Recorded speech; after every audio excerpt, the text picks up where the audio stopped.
நீங்க தப்பா எடுத்துக்கலன்னா உங்களோட ஃபிளைட் ஸ்பின்ன நான் திரும்பி கண்ண முடிக்கிறேன்.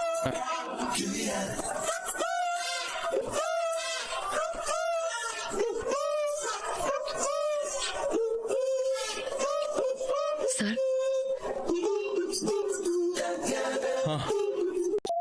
ஏக்கா அதுல 10 20ன்னு ஒரு 150 ரூபா தான் இருக்குது. அவனுக்கு 350 ரூபாய் கொடுக்கணும். அவன் கிட்ட இருந்து நம்பர் வாங்கி கொடுத்தேன்னா ஷாலினியோ சௌந்தர்யாவையோ பணத்தை அனுப்ப சொல்லுவோம். ஏக்கா அதெல்லாம் அவனாண்ட போன்ல அந்த வசதி எல்லாம் இல்லையா. அவனும் நம்மள மாதிரி பட்டன் போன் தான் வச்சுக்கிறான். பணம் தான் வேணும்ன்றான்.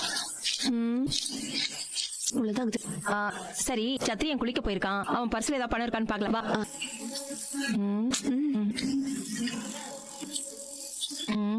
பேண்ட்ல இருக்கான்னு பாக்கலாம். அப்புறமா அவங்க ஆட்டோ ஓட்ட தான் செய்வாங்க. அதுல எந்த மாற்றமும் கிடையாது. கல்யாணம் ஆன பொண்ணு இருந்தாலும் சரி, கல்யாணம் ஆகாத பொண்ணு இருந்தாலும் சரி, சம்பாதிக்கணும், சுயமா சொந்த கால்ல நிக்கணும், யாரையும் சார்ந்து இல்லாம சுய மரியாதையோட வாழணும்னு சொல்லி சொல்லி வளர்த்த ஊர்மா இது. வீட்டுக்கு வந்த மருமகளை வெளியே போய் வேலை செய்யக்கூடாதுன்னு சொல்றது தப்புமா. நிலமாவோட நம்பிக்கைக்கும் தைரியத்துக்கும் முட்டுக்காட்ட போட்டு அவங்க வாழ்க்கையை நீங்களே கெடுத்துறாதீங்க. அவ்வளவுதான் சொல்லுவேன்.